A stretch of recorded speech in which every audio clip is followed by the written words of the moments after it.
नमस्कार, मैं हूं रत्ना और आप देख रहे हैं सी न्यूज़ भारत। वक्त हो गया गुजरात बुलेटिन का। बात होगी अहमदाबाद की, जहां भाई ने ही भाई की धारदार हथियार से वार कर हत्या कर दी। साथ ही बात होगी आनंद की, जहां केमिकल टैंकर पलटने से हड़कंप मच गया। ऐसी तमाम खबरों पर विस्तार से चर्चा करेंगे। खबर दाहोद जिले की संजेली तहसील से है, जहां संजेली पुलिस ने पॉस्को के तहत केस दर्ज कर आरोपी को गिरफ्तार किया है। संजेली तहसील में 2 दिन पहले एक युवक किशोरी को उसके मामा के घर छोड़ने के बहाने कल्याणपुरा गांव की पहाड़ी पर ले गया और उसके साथ रेप किया, जिसके बाद लड़की के पिता ने संजेली थाने में शिकायत दर्ज कराई। पुलिस ने कुछ ही घंटों में आरोपी को गिरफ्तार कर लिया है। दाहोद से सी न्यूज़ संवाददाता सोलंकी रोहित की रिपोर्ट। आनंद शहर के बिजी समरखा चौकड़ी के पास आज सुबह एक टैंकर पलट गया, जिसमें ज़ाइलिन नामक अत्यधिक आग पकड़ने वाला और जहरीला केमिकल भरा था। हादसे के बाद केमिकल लीक होने से इलाके में अफरा तफरी मच गई। लोगों को आंखों में जलन और सांस लेने में दिक्कत होने लगी।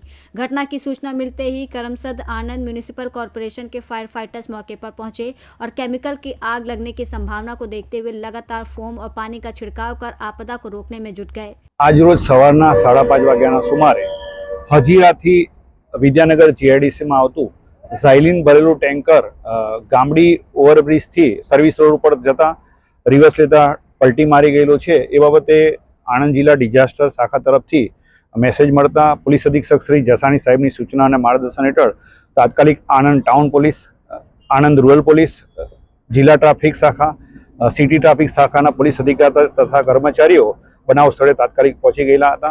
નેશનલ હાઈવે નંબર 48ની સર્વિસ રોડ ઉપર આ બનાવ બનેલો હોય, જેથી કોઈ ટ્રાફિક જામ ના થાય તેમજ કોઈ બીજો અનિચ્છનીય બનાવ ન બને તે માટે ચારે બાજુ આને કોર્ડન કરવામાં આવેલો હતો। ટ્રાફિક રાબેતા મુજબ શરૂ કરવામાં આવેલો।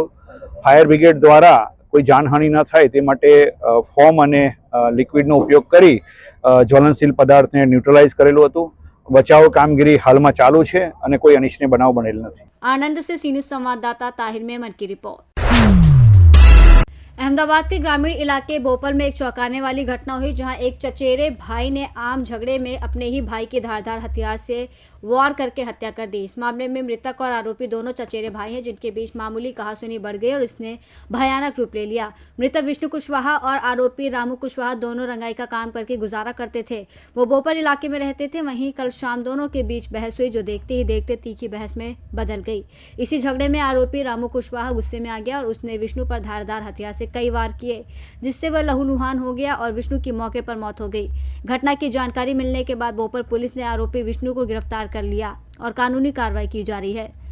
गत तारीख 1/1/2024 रोज भोपाल पुलिस स्टेशन विस्तारना शिलत विस्तारमा एक हत्यानो बनाव बनेलो हतो, जेमां डायल 112 ना आधारे पुलिसने आ घटनानी जाण थई हती। घटनानी जाण थता तरत ज भोपाल पुलिस स्टेशननी पुलिस घटना स्थळे पहोंचेली हती। आ घटनानी समग्र हकीकत एवी छे के त्यां अंडर कन्स्ट्रक्शन जे बिल्डिंग्सनुं काम चाली रह्युं छे, त्यां लास्टमां अत्यारे कलर काम चाली रह्युं छे। एटले कलर कामना जे लेबर्स छे ए लोको त्यां बिल्डिंगमां अंदर ज 2 फ्लेटमां રહેતા હતા। आ 2 फ्लेटमां जे लेबर रहे छे मूळ एमपी मोरेना मध्यप्रदेशना वतनी छे અને રાતે આ ચારે જે લેબર છે એ લોકો અંદરો અંદર સગા થાય છે, જેમાંથી 2 માસીયાઈ ભાઈ છે, એક જે લેબર છે એના મામા છે અને એક એના કાકા થાય છે। તો આ ચારેય ત્યાં સાથે રહેતા હતા અને એ દરમિયાન રાતે જમવા બેઠા હતા। એ જમવા બેસવામાં જમવા બાબતે અંદરો અંદર રકઝક થયેલી અને તેમાં જે મરણ જનાર છે રામુ કુશવા તેની હત્યા નિપજાવેલી છે। આ સમગ્ર ઘટનામાં જે આરોપી છે વિષ્ણુ કુશવા તેનો માસીયાઈ ભાઈ થાય છે અને તેમને જમવા બાબતે અંદરો અંદર જે રકઝક થઈ તેમાં વિષ્ણુના હાથમાં ડુંગળી સુધારતી વખતે જે છરી હતી એ છરી તેણે રામુના પેટમાં મારીને તેની હત્યા નિપજાવેલી છે।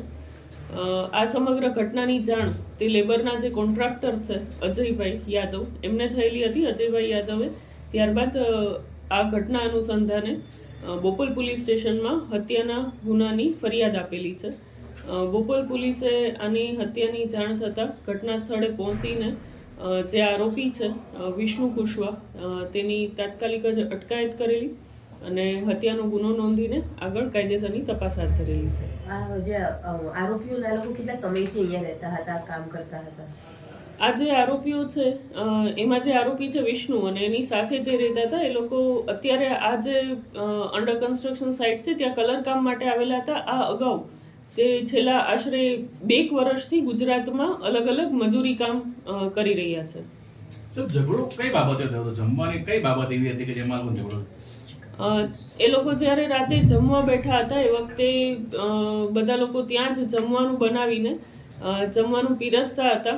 એમાં જે નોનવેજ ખાવામાં બાબત હતી કે મને 1 પીસ કેમ ઓછો આપ્યો છે એમ કરીને અંદરો અંદર ઝઘડો થયેલો હતો. અને આ ઝઘડાના અનુસંધાને જે વિષ્ણુ છે એને જે મરણ જનાર છે રામુ કુશવા તેને આ ઝઘડામાં ગાળો બોલવાની શરૂ કરેલી હતી, જેથી વિષ્ણુ જે છે એ ઉશ્કેરાઈ ગયેલો અને એના હાથમાં જે છરી હતી તે એણે રામુના પેટમાં મારી દીધી હતી.